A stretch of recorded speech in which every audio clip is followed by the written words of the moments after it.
So start writing. Glory to Jesus. Amen. By the grace of God, I just want to touch on tithing, then giving to the men of God. So on tithing, I'll give you Genesis chapter 40, verse 17 to 20. Genesis 14, verse 17 to 20. Then Genesis 28, verse 20 to 22. Genesis 28, verse 20 to 22. Then write Galatians 3, verse 13 to 14. That one I think we can read it. Galatians 3, verse 13 to 14. Then write Hebrews chapter 9, verse 16 to 22. Hebrews chapter 9, verse 16 to 22. Glory to Jesus. Giving to the men of God, I'll just give you one scripture today. Giving to the men of God, 2 Corinthians chapter 11, verse 28. 2 Corinthians chapter 11, verse 28. Amen.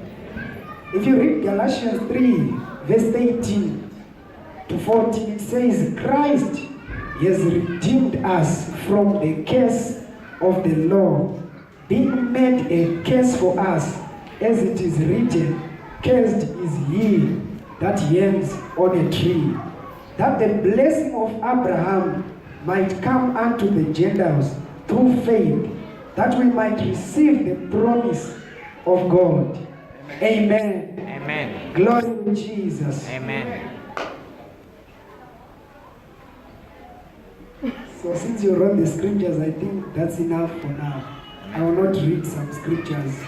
I will ask the MC after 15 minutes exactly from now, just come and stand. And when you come, that's when I will just conclude quickly. So the MC, please help me after 15 minutes, you just come. Amen. Amen. Let's just pray for 1 minute and speak in tongues. Lanto shante braso kida axas. Nento shide zuka ate. Libro santa kaase. Empra lisa kaanta kite pranaase. Reta tababra sasheta. Kero sante. Ela masuviana ase. Thank you, Jesus. Amen. Glory to Jesus. Amen. Now, I think I can now minister. You know, when you speak in tongues, the Spirit gives you more boldness. Amen. Amen. Now, tithing. Tithing started as an of all revelation. Hallelujah. Say of all. Revelation. So when you read Genesis chapter 14, the Bible, the word of God is saying, Abraham met Melchizedek. Then Melchizedek brought bread and wine, which is Holy Communion. And after he did so, Abraham gave tithe of all. So tithe started with our father, Abraham. But it's an of all revelation.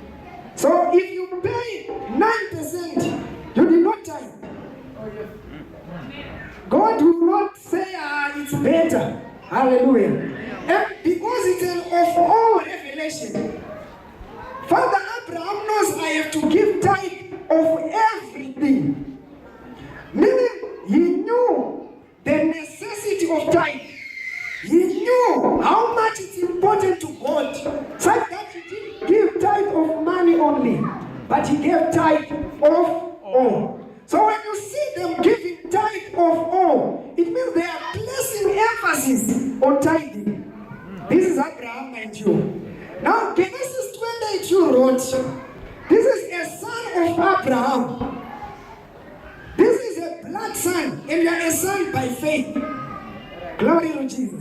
Now, the son of Abraham, Jacob, is saying, after an encounter, and it was an open gate encounter, glory to Jesus, the heavens were opened, and then he started to give a vow. So, it means after gates are opened, the next thing you need to do is to give a vow. Then he says, God, this house shall be called Bethel. Then he says, I will give you tithe of all, and of all revelation. Glory to Jesus. Amen. Now, the problem we have in the body of Christ are those who will tell you this is Old Testament. Glory to Jesus. That's why we have to read Galatians chapter 3. Because the man Abraham was not living in the Old Testament. Right? Hebrews chapter, thank you, you wrote it already. Hebrews chapter 9. Now, on Hebrews chapter 9, you hear the apostle saying, even the Old Testament did not start before blood was shed.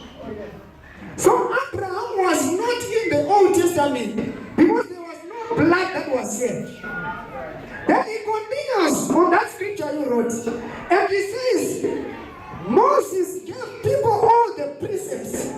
After he gave the people the law, he then said, this is the blood of the Testament, the blood of the New Testament. So the Old Testament started in Exodus with Moses.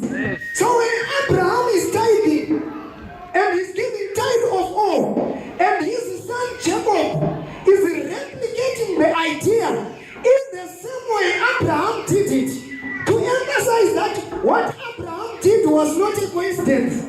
Then we have two accounts of tithing before the OT came with Moses. Glory to Jesus. So the Old Testament means covenant. It's not a book when I say Old Testament. And it's not automatic that you are in 2018, so you are living New Testament. You may be living Old Testament in 2018 because Testament means covenant. So in the Old Testament, they were told to tithe from the law. But Papa Abraham is tithing from revelation, not the law. And when gates are opened, Jacob is tithing from revelation, not the law. So tithe is from revelation. Glory be to Jesus. Glory be to Jesus. It's from revelation. So if you're not tithing, you don't have any revelation. Glory to Jesus. Now, when we come to testaments, say testament. Testament means a covenant or a will. And the Bible says it does not come into effect before the testator dies. So the testator of the OT, when the testator, it was being communicated through the blood of bulls. And the MT is being communicated through the blood of Jesus. Glory to Jesus. So now, people are saying this thing is in the Old Testament. And we have studied and saw that the OT are not the books. Even Matthew 1 is not New Testament. Because New Testament starts after the resurrection. You get it? So there are books which are believed to be the OT, but it doesn't mean they are OT. Now here is the catch. When people talk of the sons of the prophets, and they got the OT, someone will tell you, prophetic school, that's OT now. Anointing oil, that's OT. Because we have not been taught to come to an understanding of what an OT is. So there are things which you will read in Samuel, which are not things of the OT, they are just general things. For example, the Bible says, as long as the earth remains, seed time and harvest will not cease. It's in Genesis. And the theologian said Genesis is OT. But God is saying as long as the earth remains.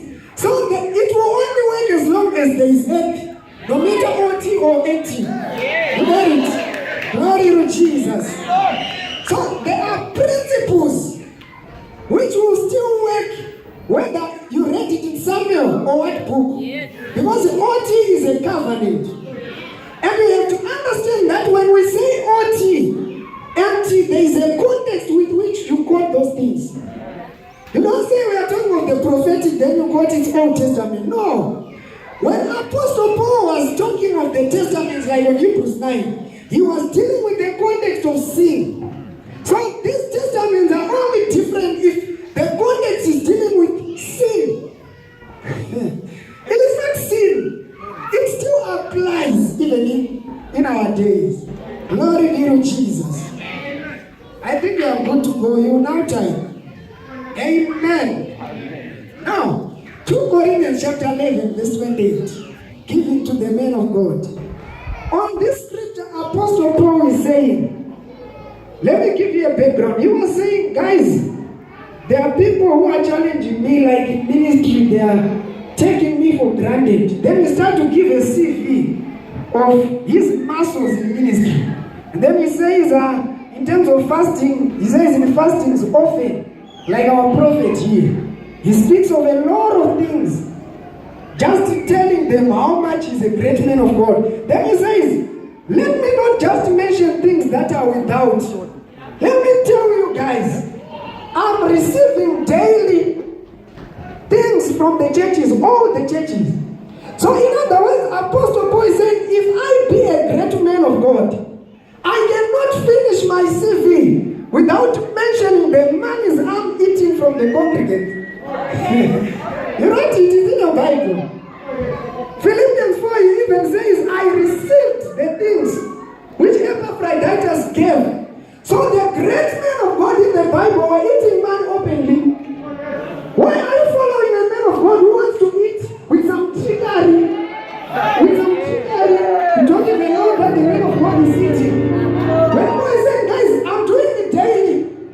Even don't read the Bible fast. He's saying daily, not weekly. Daily I'm enjoying a time from the congregants. Glory be to Jesus. You know, if the ministry is going to go to a higher dimension, we need to increase the level of giving to the men of God. Hallelujah. You have to be concerned. How did he go to one-on-one? How did he travel there? After one-on-one, how is the man of God going home? When we are concerned, God is going to manifest something.